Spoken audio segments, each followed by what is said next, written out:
See that cool shirt? It comes from the Pew Pew Jew. I think that's his logo right there. Yeah, it's 12 plague or 10 plagues in Exodus. All right, so a bunch of y'all watched the Who Will Rule the Wasteland video this morning. And just a couple of clarifications. First of all, I don't want a wasteland. I don't want to rule the wasteland, and I'm not simping for veterans. I'm acknowledging that when it comes to martial skills, they're better at it than the average prepper is, and that the average prepper has mental assent only or a modicum of training when it comes to martial skills.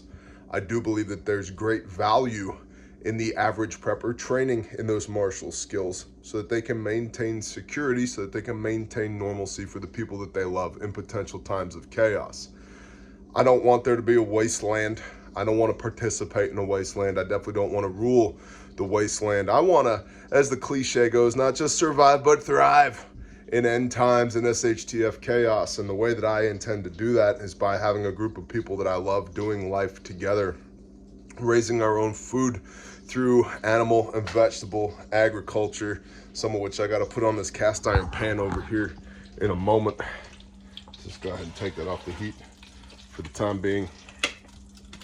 Get back to the kitchen is open. Back to this little conversation. Security and people and agriculture and communication and intelligence, and having skills and a network of people that we can act, not be acted upon, and we can act for righteousness if/when things get stupid. So because I addressed the concept of the wasteland in a video doesn't mean I approve of the concept or it's a concept I want to participate in, okay? And I think a well-rounded person of the preparedness mentality needs to have martial skills, and they need to have agricultural skills, and they need to have people, and they need to have area familiarity, and they need to be able to live roughly when the grid goes down, man. When there's no water and no electrons and there's no natural gas and there's no cell signal and all those things, because I think those are all actual potential threats. Now, here's the kicker. If you've been at this channel for any length of time, we've been doing this for 7 years now, you're aware that we talk a lot about preparedness, and we talk about faith, and we talk about homesteading, we talk about business, because these are all things that I do. And this channel is me, for better or worse, things that I do. I'm making 2 changes to the channel that you will see coming in the days, weeks, months ahead. One is I want to make content that is more conversational, where I have conversations with my brothers and my sisters and my friends and my mentors about these topics of faith and preparedness and homesteading and agriculture and land management and business and all these things. It's for far too long it has been me talking at this rectangle. I want us to start talking at this rectangle. I want to get back to having conversations, not bare dictates. Because for my personal well-being, I enjoy that more. And if I'm not enjoying what I'm doing, it's not going to be long-term sustainable. Ergo, the channel goes away. And I don't think either of us want that. Although some of y'all do, in which case unsubscribe. I'm not here to make everybody happy.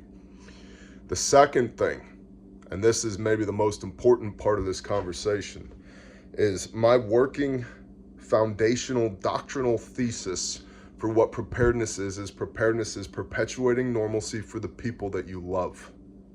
Perpetuating normalcy for the people that you love, using the different methodologies that I've already discussed and have been discussing more than 7,000 videos and live streams between YouTube and Patreon over the last 7 years. That horse is dead, and we've been beating it for a long time, y'all. And it occurs to me, one of the reasons, maybe the primary reason, that so many people freak out when there are these external stimuli, like another Chinese spy balloon or Russian hypersonic missiles or new numbers from the Fed on inflation or southern border intrusions or the tyrants in DC or, disease X, pick your thing. People freak out about these things because they're not ready. They're not ready for what's coming. And part of why they're not ready for what's coming, in my estimation, is too much weight has been put on preparedness. Preparedness should be your 10% context. It's an insurance policy. An insurance policy you use to perpetuate normalcy for the people that you love. Many of us have not established normalcy yet. And that's why you're freaking out about all these external things, because the normalcy that you have is not rock solid. There's nothing to perpetuate. It doesn't matter how well prepared you are, because you're not rooted, foundationally attached to normalcy. You haven't established normalcy yet. And so I'm going to start talking more at this channel on what it takes to establish normalcy. I'm going to talk more about faith and your relationship with the Creator, because you may or may not know this, but I am an ordained pastor. Yes, I still say 4-letter words. I try not to, but I'm a work in progress like everybody else. I'm going to talk more about family and the most important things that you have that we take for granted every day. We're going to talk more about purpose and meaning and fulfillment. We're going to talk more about financial independence, not being a cog in the machine, but getting off the hamster wheel.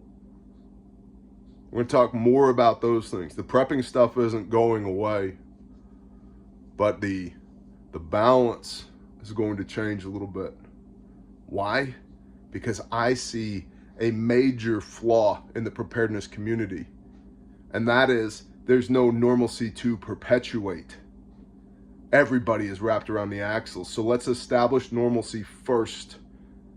And then we've already done 7,000 videos and live streams on how to perpetuate it. The insurance policy that is preparedness. But you gotta have something worth saving. Otherwise, you're just wasting your time. So, to recap, I don't want to rule the wasteland. I think the wasteland is a stupid concept. I do think that veterans are due a certain amount of respect because of the experience that they've had that is relative to SHTF. And there's a lot of people who are in the preparedness space who are simply LARPing, who are going to get killed because they don't have that requisite experience. But surviving end times and SHTF chaos is not simply getting into and winning as many gunfights as possible. It's way more than that. I don't want to rule a wasteland. I don't want there to be a wasteland. I don't want to get into gunfights. I do want to know how to use my rifle. I do want to know how to shoot, move, communicate, sustain. I also want to know how to grow food. I want to know how to feed the people that I love. I want to know how to maintain normalcy here. And so because of that, going forward at this channel, I will be having more conversations on camera with people that I love and subject matter experts. And we're going to talk more about how to establish normalcy in the first place before we get into the weeds on how to perpetuate it. Because preparedness is perpetuating normalcy for the people that you love. Let's establish normalcy first amidst this 2024 chaos. What better time than right now? So hopefully that clarifies the earlier video. I appreciate y'all. Share this far and wide.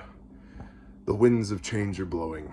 My dear friends, my brothers and sisters, I hope you're having a blessed day. I will see you when I see you. Shalom.